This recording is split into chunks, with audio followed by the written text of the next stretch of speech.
라고 하면 안 되겠고. 네? 네. 아, 오케이, 알겠어요. 그건 어쩔 수 없지. 자, 48페이지 볼 거고요. 벌써 여러분이 수업 시작한 지 1시간 반이 됐습니다. 시간이 빠져서.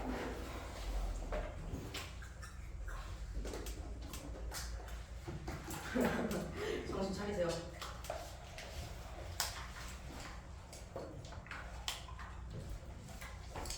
자, 48페이지 첫 문장 분석할 거고요. 이건 이제 포스트 드라마 연구의 특징이라고 해서 이 문제 실 질문입니다.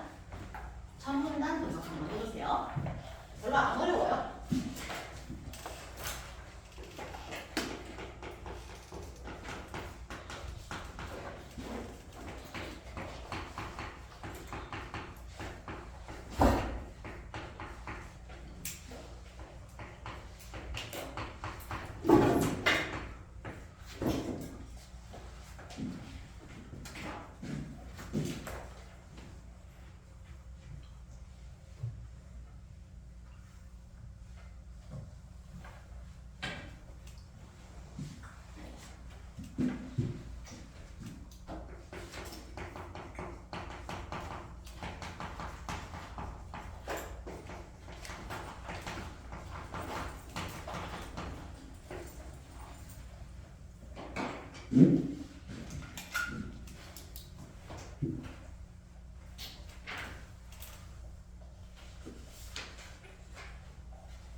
인문예술인데 인물예술이라고 썼네. 아, 이거 준비 오늘 해야겠네요.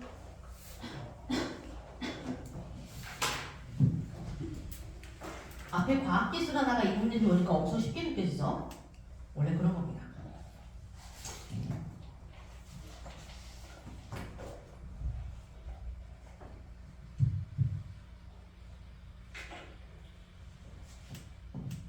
이 지문은 엄청 가볍게 읽으셔도 괜찮아요. 그래서 그냥 이거는 공통점과 차이점 위주로 읽어내면 되는 지문이에요. 한번 들어가 볼게요. 첫 문단 들어갑니다. 드라마란 첫 문단부터 환기 같은 거 없이 바로 정의로 시작합니다. 드라마란 그래서 드라마의 정의가 쭉 나오고 있죠. 갈등과 해결의 서사 구조를 기반으로 대화체로 사건을 재현하는 미메시스 화법으로 구축된 문학 갈래를 일컫는다. 지금 굉장히 어렵게 표현을 하긴 했어요. 그러니까 뭘 봐야 돼? 별표 쳐져 있는 미메시스가 무슨 이야기인지 알긴 알아야 돼. 자, 미메시스는 다른 말로 하면은 모방이야. 그냥 모방. 그래서 앞에 나와 있는 재현이랑 사실상 비슷한 말인 겁니다. 자, 그래서 드라마가 이렇게 보니까 어려워요. 이거 뭐냐면 우리가 보고 있는 드라마 말이죠. 우리가 평소에 보는 드라마 다 어때? 사람들 간의 대화로 이루어지지. 왜? 시나리오가 기반이니까. 그래서 이건 지금 문학 갈래 중에서도 시나리오를 얘기하고 있는 거야. 굉장히 쉬운 지문이에요. 시나리오를 얘기하고 있는 거고. 자, 그래서 갈등과 해결 서사 구조 이건 무조건 서사 갈래, 시나리오, 극갈래의 특징이기도 하죠. 그래서 대화체로 현대형으로 사건을 재현하는 거다. 우리가 지금 보고 있는 드라마가 싹 다 그렇죠.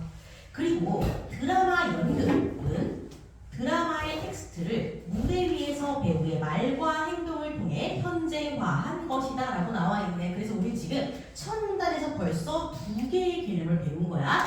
드라마라는 것과 드라마 연극이라는 걸 배운 거예요. 그래서 드라마는 뭐예요? 문학 갈래예요. 그치? 그게 일종의 시나리오를 얘기하는 거야. 그럼 드라마 연극이라는 건 뭐예요? 그 드라마의 텍스트를 배우가 무대 위에서 상영을 해주면은 그게 뭐예요? 드라마 연극이라는 거야. 그죠? 그래서 이거는 상영이 된 희곡을 얘기하는 거예요. 그치? 그래서 드라마는 문학 갈래. 그리고 드라마 연극은 뭐예요? 그 문학 갈래를 현재화하는 거. 우리 이거 극갈래 할 때 배우죠? 극갈래는 무조건 현재 진행형이다. 그죠? 무대는 드라마의 서사가 전개되는 장소를 재현하고요. 배우는 인물을 재현하는데 그럼 하필이면 왜 무대랑 배우가 나온 거야? 그거는 바로 위에 나와 있던 드라마 연극을 전한 정의에 무대와 배우라는 개념이 등장했기 때문에 끌어서 더 설명해 주는 거예요. 그래서 무대 역시 뭐예요? 재현이고요. 배우 역시 재현이다. 즉 드라마 연극도 뭐다? 재현이다라는 거네. 그럼 드라마와 드라마 연극 전부 다 뭐다? 재현이다라는 걸 알 수 있겠죠. 자, 드라마 연극이라는 말에는 이중 재현 과정이 함축되어 있기 때문에 드라마도 재현이고요. 드라마 연극도 뭐예요? 드라마의 재현이잖아. 그럼 재현의 재현이라고 볼 수 있겠죠. 그렇기 때문에 이중 재현이라고 얘기하는 거예요. 그죠? 이러한 드라마 연극의 해체를 표방하고 있는 것이 포스트 드라마 연극이래. 아, 그럼 포스트 드라마 연극은 앞에 포스트라는 말이 붙었다는 거 하나만으로 뭐예요? 앞에 있는 드라마 연극을 해체하는 정반대의 길을 가게 되는 거야. 그죠? 포스트 드라마 연극은 보나마나 또 뭐가 정이 가겠지. 그죠? 텍스트 차원에서 미메시스 화법에 의거하여 갈등과 해결의 서사 구조를 띠는 드라마 문학, 이거 첫 문장 그대로 쓴 거예요. 그죠? 그걸 더 이상 사용하지 않는 탈 드라마, 즉 드라마로부터 벗어난다는 뜻이야. 재현을 위한 목적의 연출을 지향하는 특성을 지니는 일련의 다양한 연극을 일컫는다. 즉 드라마 연극은 뭐예요? 포스트 드라마 연극이라는 건 드라마로부터 탈출해야 하고요, 재현으로부터 탈출해야 하는 거야. 알겠죠? 그래서 앞에서 드라마랑 드라마 연극을 설명한 이유는 뭐예요? 포스트 드라마랑 대조시키려고 설명한 거야. 알겠지? 그래서 드라마랑 드라마 연극이 재현의 핵심을 가지고 있다는 걸 이해해야만 뭘 할 수 있어? 포스트 드라마가 재현을 지향한다는 걸 이해할 수 있기 때문에. 그죠? 그래서 1문단은 지금 전부 정의 3개가 남았고 핵심은 이 셋 중에서 포스트 드라마 연극이 가져갈 수밖에 없겠다라는 거. 그죠? 그래서 핵심 소재는 포스트 드라마 연극이죠. 자, 그럼 지금 보니까요, 포스트 드라마 연극이 핵심 소재로 잡혔는데 지금 얘에 대한 설명이 어디까지만 나와 있어? 일단은 정의 나와 있고 핵심 하나 나와 있지. 그럼 앞으로 뭐 얘기해야 돼? 조금 더 구체적으로 포스트 드라마 연극에 대해서 설명을 더 해줘야겠죠. 그러니까 포스트 드라마 연극에 대한 구체적인 설명, 특징 같은 것들을 언급할 수밖에 없다라는 걸 잡고 들어가시면 좋습니다. 아시겠죠? 자, 그래서 포스트라는 게 원래는 이제 접두사잖아요. 영어는 접두사예요. 그래서 포스트가 붙으면은 그 뒤에 붙는 말보다 이후에 일어나는 사상이라는 뜻이야. 그래서 포스트 모더니즘이라고 하면은 모더니즘보다 더 나중에 나온 사상이에요. 그래서 포스트가 붙으면 보통 그 앞에 것들로부터 탈출하는 느낌이 좀 들어요. 보통 그래요. 그죠? 그리고 앞에 거를 반박해야만 새 이론이 나오는 거잖아. 그쵸? 이걸 제가 아는 이유는 제가 적어보기 때문이에요. 자, 그 다음 드라마 연극은 재현을 위한 드라마 텍스트가 정점에 위치해 있고, 우리 근데 포스트 드라마 연극에 대해서 알아보기로 했잖아. 근데 시작은 또 뭘로 시작해? 드라마 연극으로 시작해. 그럼 이건 뭐겠어? 이거 왜 나온 거였어? 포스트 드라마 연극을 설명하기 위해서이므로 대조적인 위치에 있는 드라마 연극의 특징을 먼저 설명하는 거야. 그럼 우리 뭘 할 수 있어? 이걸 통해서 반대 방향으로 생각을 하면은 포스트 드라마 연극이 되겠구나 라는 걸 예측을 하시면 되겠죠. 자, 그래서 드라마 연극은 재현을 위한 드라마 텍스트가 정점에 위치해 있고요, 배우, 무대, 음향, 조명 등 다른 요소들이 그 아래에 위치해 있는 위계적 구조를 띈대. 그럼 드라마 연극은 뭐예요? 일종의 위계가 있는 구조라는 거야. 그럼 누가 제일 위에 있어? 재현을 위한 드라마 텍스트가 제일 위에 있어. 나머지는 다 그걸 위해 존재하는 부수적인 거다라는 거죠. 자, 드라마 연극에서는 무대와 연극, 가상과 현실, 배우와 관객, 작품과 공연, 연극과 비연극 등의 경계가 선명하게 강화돼서 위기 질서가 유지되어 왔대. 아, 그러면은 드라마 연극 특성은 뭐다? 위계적 구조, 그리고 경계가 선명하다는 거. 경계가 선명해야 위계가 존재할 수 있으니까요. 자, 근데 그 다음 문장 뭐가 나와? 그러나가 나와. 대놓고 뭐 할 거야? 역적, 반대로 얘기할 거야 이제부터. 그러나 포스트 드라마 연극에서는 뭐 할 거래? 중심이 작품에서 사건으로 이동할 거래. 그리고 드라마에서 공연으로 이동할 거래. 그러면서 경계를 희석할 거래. 즉 드라마 연극이 경계가 선명하다면 포스트 드라마 연극은 경계가 희석된다는 거지. 벌써 서로 차이점이 보이죠? 그럼 경계가 희석된다는 건 유리질서가 어떻게 된다? 더 이상 유지되지 않는다는 의미라기도 하겠네. 그죠? 가령 예를 들면은 이제부터 예시를 통해서 경계가 희석되고 위계질서가 무너지는 것, 위계질서가 사라지는 것들을 직접 이해하면 되겠네. 연극에서 관객은 수동적인 소비자로 객석에서 침묵을 유지하며 배우의 연기에 감정이입을 시도하는 것만으로도 그 역할이 충분했대. 배우는 드라마 작가의 의도를 정확히 파악한 다음에 객석에 관객이 없는 것처럼 가정하고 자신이 연기해야 할 배역에 몰입하는 것만으로도 그 역할이 충분했대. 즉 배우와 관객이 각자 자신만의 경계 안에서 할 일을 다 하면 된다는 거야. 그죠? 자, 이는 관객과 배우 사이에 넘어선 안 되는 경계선이 선명하게 그어져 있대. 지금 계속 드라마 연극의 특징을 반복적으로 설명하는 거죠. 경계가 선명해서 위계 질서가 유지된다는 특징. 그죠? 그러나 또 역점입니다. 포스트 드라마 연극에서는 이런 경계선이 사라진대요. 포스트 드라마 연극에서는 사전 예고 없이 관객이 배우가 된대. 즉 관객이 그게 투입이 되는 거야. 이는 포스트 드라마 연극의 공연이 우발성을 포함하고 있다는 거죠. 아, 그러면은 포스트 드라마 연극의 특징 중 하나가 뭐라는 거야? 우발성이라는 걸 알 수 있겠네. 그죠? 그래서 경계가 사라지고 위계 질서가 더 이상 유지되지 않으면서 우발성이 특징으로 들어간다라는 거. 그래서 요 세 가지 특징을 이해하고 넘어가시면 됩니다. 알겠죠? 그래서 명확하게 대조되는 두 개념은요, 앞에 거랑 대조되는 게 똑같이 그 상대방의 개념으로 들어갈 수밖에 없어. 그래서 우리가 보고 있는 것보다 더 많은 특징을 대조를 통해서 잡아낼 수가 있는 거야. 그래서 지금 보시면요, 이 문단에서는 포스트 드라마 연극과 관련해서 위계와 관련된 얘기는 아예 안 나왔어. 근데 우리는 드라마 연극과 대조된다는 특징을 통해서 위계 질서가 유지되지 않는다는 걸 유추할 수가 있는 거야. 알겠죠? 그렇게 해서 우리가 추론을 통해서 특징을 몇 개 더 잡아가는 게 굉장히 중요합니다. 자, 그 다음 문단. 드라마 연극은 무대에서 현실의 환영을 만들어낸대. 아, 드라마 연극 특징은 또 뭐예요? 현실의 환영. 이거 왜 만드는 거야? 그 다음 줄. 관객은 이렇게 재현된 허구적 세계. 아, 현실의 환영은 다른 말로 하면 뭐예요? 재현된 허구적 세계인 거야. 그죠? 현실을 재현해서 환영이라는 허구적 세계를 만든 뜻이야. 그죠? 몰입함으로써 연극을 관람하는 동안만큼은 그게 내용에 감정을 이입하고 현실을 망각하면서 현실에 벗어날 수 있는 기회를 갖게 된대. 이게 바로 뭐야? 드라마 연극이야. 즉 드라마 연극은 현실의 환영, 재현된 허구적 세계, 그리고 관객은 현실을 망각. 이거네. 현실에서 고만한다는 거지. 그죠? 자, 그런데 포스트 드라마 연극은 또 대조로 들어갈 겁니다. 드라마 연극과 달리 현실 재현의 의무를 강조하지 않는데 대조되는 거죠. 일상의 현실을 재현하는 환영, 다른 말로 하면 현실의 환영인 거야. 보여주지 않는 포스트 드라마 연극에서 관객은 몰입의 경험을 갖기가 어려워. 다른 말로 하면은 감정을 이입하고 현실을 망각하기가 어렵다는 거야. 알겠죠? 그래서 지금 위에 문장 끌어오고 있는 거예요, 제가.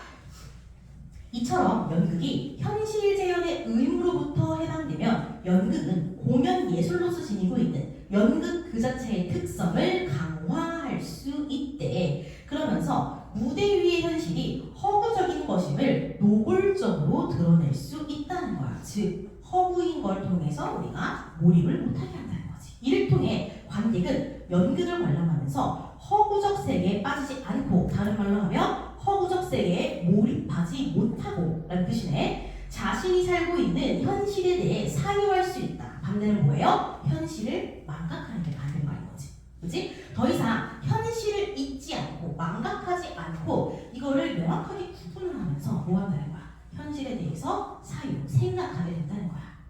그것은 연극이 현실의 재현이 아니라 연극 그 자체의 재현이라는 형식을 취하게 됨으로써 강화된대. 알겠죠? 자, 그래서 연극이 현실의 재현이면 뭐예요? 드라마 연극이지. 그럼 연극 그 자체의 재현은 뭐예요? 포스트 드라마 연극인 거야. 알겠죠? 자, 그 다음 포스트 드라마 연극에서 연극이 그 자신을 재현한다는 거, 방금 바로 윗문단의 마지막은 다시 한번 끌고 들어온 거야. 이게 무슨 의미인지 다시 한번 설명해주고 있는 거예요. 연극을 통해 연극 자체에 대해 사고하는 것이 증대한다는 것을 의미한대.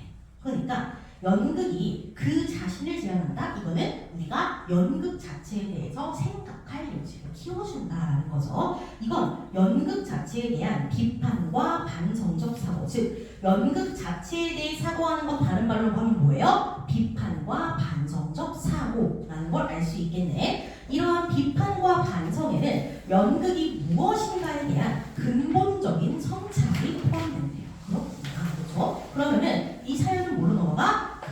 문제적 성찰로 넘어갈 수 있는 거야. 그래서 연극 자체에 대한 설명보다 근본적 성찰이다.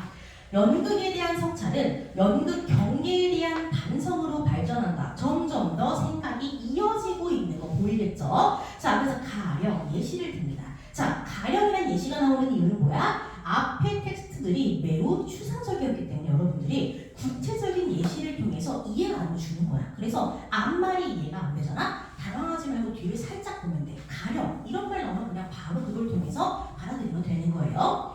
이것은 포스트 드라마 연극에서 공연의 중심이 언어에서 몸, 음향, 조명 등의 다양한 요소로 이동하고 있다. 다른 말로 하면은 우리가 드라마를 핵심으로 두는 게 아니라 더 이상 뭘 핵심으로 둔다? 연극의 요소들로 핵심을 두게 된다.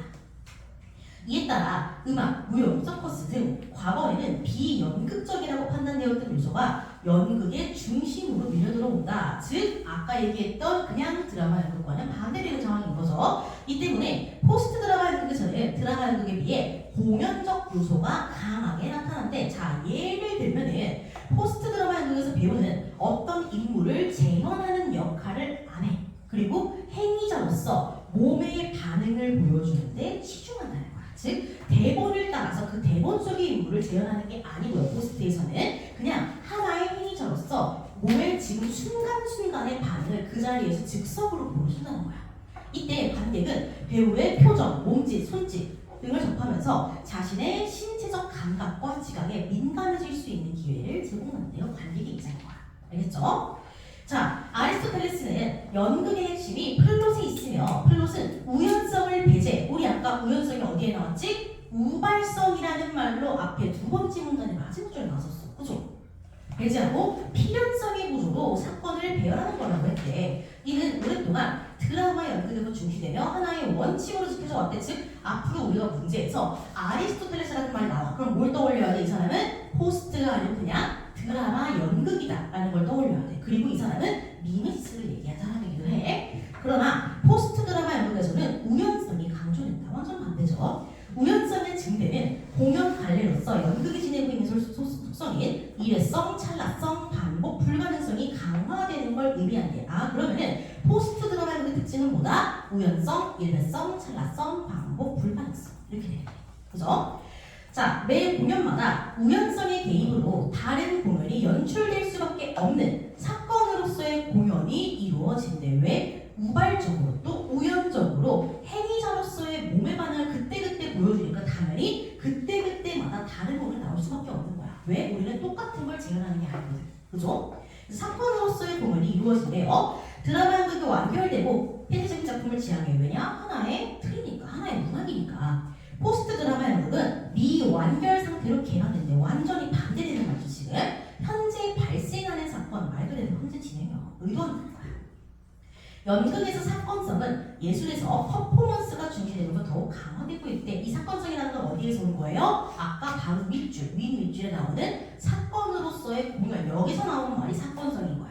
이어지는 거예요. 계속. 자, 그다음 포스트 드라마 연극을 개척한 사람들은 오랜 기간 연극이 문학의 지배를 받으며 연극의 본질적 특성을 오히려 변질되고 훼손하였다고 판단하여 연극의 순수성과 독립성이 강화되는 것을 중시한대. 즉 포스트 드라마 연극의 특징은 뭐다? 문학의 지배를 받지 않고 연극 그 자체로서 존재하는 걸 얘기한다는 거죠. 이에 포스트 드라마 연극에서는 드라마 연극에서 텍스트의 언어적 의미 전달을 위해, 다른 말로 하면 텍스트의 재현을 위해 공사하던 배우의 몸, 무대 미술, 음향, 조명 등의 연극적인 요소들이 있죠. 그런 것들이 자기의 목소리를 회복하는, 즉 연극적인 것들이 강화된다는 거지. 나아가 무대와 객석의 경계가 해체되고 비연극적이라는 이유로 배제되었던 것들이 복원된다.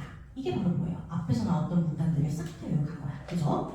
포스트 드라마 연극은 재현으로부터 퍼포먼스로, 감상으로부터 체험으로의 전환을 보여준다. 이는 연극이 새로운 문화 콘텐츠로서 다양한 변신을 해나가고 있음을 시사한다. 라고 마무리하는 마지막 줄은 의의를 밝히고 있는 거고요. 지금 여기에 마지막 문단은 우리가 1문단부터 쭉 얘기했던 그 문단들을 요약한 거야. 우리가 계속해서 드라마 연극과 포스트 드라마 연극 비교하면서 나타냈던 거 있죠. 그런 것들을 전부 정리한 게 마지막 문단에 나타나 있는 거야. 그래서 여러분들이 문단을 싹 정리해보고 마지막 문단과 엮어보시면 되는 거야. 마지막 문단의 이 문장이 몇 번째 문단에 나왔던 내용인지 비교대조해보는 게 중요하겠죠. 자, 그래서 이 지문 같은 경우에는요, 별로 어렵진 않아요. 그래서 이 지문의 핵심은 대조입니다.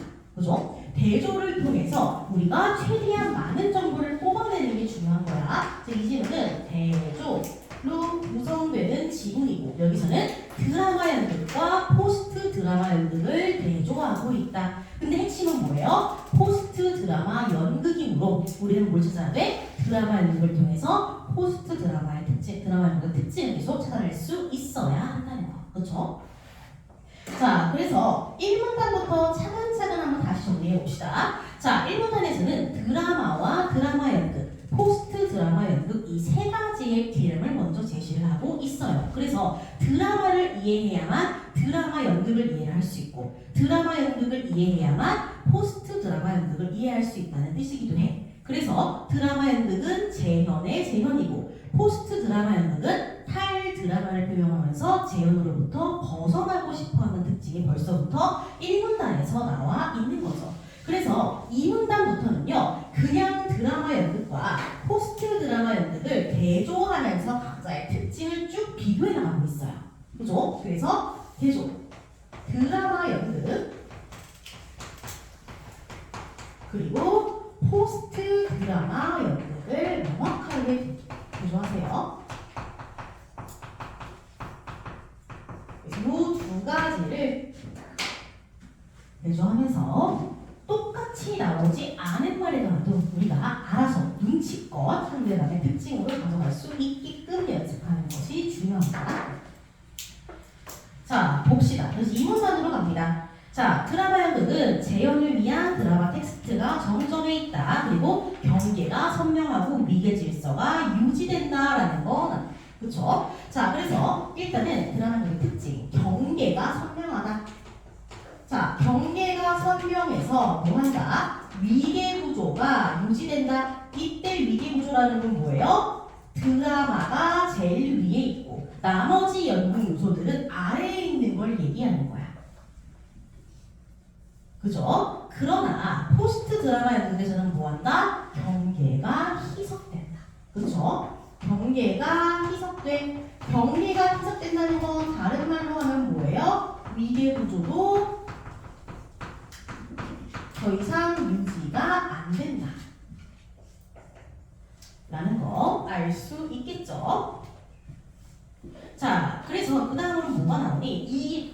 이 개념을 이해시키려고 예시를 절반 정도 보여주고 있잖아, 문단에서. 그렇죠? 그래서 예시를 통해서 여러분들 다시 한번 이 경계선이 흐려진다는 게 무슨 말인지 한 번 더 이해하시면 되는 거예요. 자, 그리고 마지막으로 마지막 줄에 우발성이라는 특징도 한 번 더 확인하시면 되겠죠. 자, 우발적이라는 건 뭐예요? 갑자기라는 뜻이에요.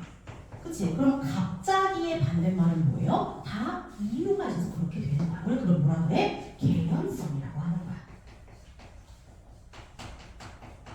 그죠? 자, 그 다음에 3문단으로 갑니다. 드라마 연극은 무대에서 현실의 환영, 재현된 허구적 세계 이런 얘기를 하고 있지. 그래서 현실의 환영을 보여주고요. 허구적 세계를 재현한다라고 표현하고 있네. 현실의 환영을 보여주고요. 허구적 세계를 재현한다. 그럼으로써 뭐 한다? 그럼으로써 관객이 뭘 해야 돼? 관객이 그 현실을 망각하고 그게 몰입을 해야 돼. 그렇지? 그래서 관객이 현실을 망각한다라는 게 핵심인 거야.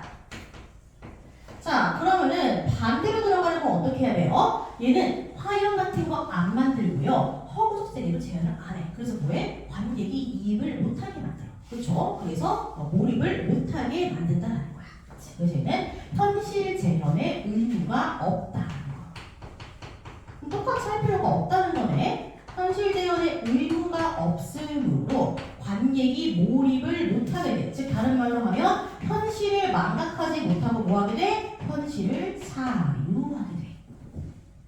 현실을 잊지 못하고 오히려 현실에 대해서 고민해야 한다는 거야.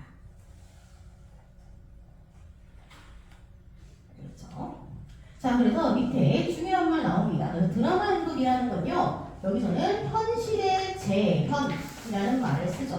근데 포스트는 뭐예요? 현실의 재현이 아니고요, 연극의 재현입니다. 라고 얘기하는 거야. 그러니까 자기 자신의 재현은 뜻이야. 자기 자신을 재현할 필요가 있니 없니? 없잖아. 그치? 내가 그 자체잖아. 그러니까 사실은 재현의 필요성을 얘기하지 않는 거기도 해요.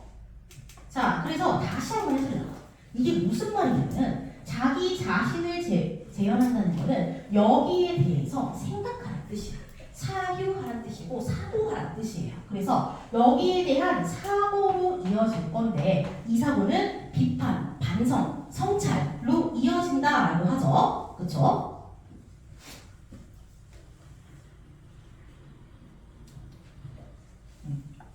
자, 그래서 경계에 대한 반성으로 이어진다는 거. 그래서 요 사고는 다시 어디로 가? 여기로 간다는 걸 알 수 있겠죠. 경계에 대한 반성으로 이어짐으로 그 위계를 타파한다는 거예요. 그치? 그래서 연극의 중심이 바뀌는 겁니다. 그죠? 자, 그러다 갑자기 누가 나와요? 아리스토텔레스가 나와. 이 사람은 누구 편이야? 이 사람은 드라마 연극 편이야. 이 사람은 애초에 미메시스, 재현에 대해서 얘기한 사람이기 때문에 재현의 중요성을 언급할 수밖에 없기도 해요. 그래서 아리스토텔레스는 플롯이라는 근거를 기반으로 드라마 연극에 대해서 이야기를 하고 있다라는 거. 자, 그래서 아리스토텔레스에 의하면은 얘는 지금 뭘 가지고 있어야 돼? 필연성을 가지고 있어야 돼. 그리고 얘는 반대로 뭐예요? 우연성을 가지고 있어야 돼. 그쵸? 그 밖에도 우연성 말고 또 뭘 가질 수 있어요? 일회성, 찰나성, 반복 불가능성, 또 사건성, 이런 것들도 다 나올 수 있다는 거지. 자, 그래서 여기서부터 우리가 알 수 있는 건 뭐예요? 아, 얘는 그래서 반드시 그렇게 돼야 하는 거니까 닫힌 결말이겠구나. 얘는 완결이 돼야 되고요, 폐쇄적이어야겠구나 라는 특징을 뽑아낼 수가 있죠. 완결과 폐쇄로 넘어갈 겁니다. 자, 그런데 얘는 뭐예요? 다 우발적이고 우연성, 순간성으로 들어가면 얘는 뭐겠어? 미완결이겠지. 미완결이고 열린 결말, 개방적인 결말. 알겠죠? 계속 지금 반복적으로 대조되는 개념들이 나오고 있다는 거. 자, 그래서 포스트 드라마 연극을 한 번 더 요약하면서 끝이 나고 있으니까 이 정도만 정리하시면 될 겁니다. 알겠죠? 자, 그래서 우리가 이 글은 이런 식으로 대조를 통해서 서로 나오지 않은 것까지 유추하시면 딱 좋을 것 같고요. 그리고 이런 추상적인 개념들 있죠. 추상적이고 잘 형체가 없는 개념들은 우리가 예시를 통해서 조금 더 구체적으로 이해할 수 있다는 걸 알아두세요. 여러분들이 앞에 이 글에 무슨 말인지 모르겠고 하나도 연상이 안 돼. 그러면은 뒤에 예시, 가령, 예를 들어, 즉 이런 말이 있는지 확인해야 되는 거야. 그래서 예시는 보통 구체적인 거니까요. 추상적인 개념을 이해할 때 예시가 매우 도움이 된다는 걸 잊지 않으시면 좋겠습니다. 그래서 이 글은 대조와 예시를 잘 활용해서 읽으시는 게 좋다. 그리고 여기서 아리스토텔레스라는 사람 잘 기억해둬라. 이렇게 정리하시면 됩니다. 별로 어려운 지문은 아닙니다, 여러분. 그래서 오늘 본 지문들은요, 전반적으로 글의 전개 방식이 굉장히 명확한 지문들이에요. 그래서 여러분들이 단순히 내신말을 대비하는 게 아니고 앞으로 계속 볼 모의고사, 수능도 대비를 해야 하니까요. 이러한 글들을 통해서 여러분들이 비문학의 전개 방식, 독서가 어떻게 전개가 되고 그 전개 방식에 따라서 우리가 어떤 방식으로 중요한 부분들을 잡아서 읽어내야 하는가, 그런 부분들을 조금 염두에 두시면서 공부를 하시면 좋겠죠. 자, 그래서 쉬었다가 우리 오늘 배운 것들 한번 원문 문제 싹 풀고요. 모의고사 세시문 풀고 기가할 겁니다. 제가 숙제 주어주는 거예요, 여러분. 알겠죠? 그래서 15분까지 쉬었다가 들어갑시다. 쉬세요.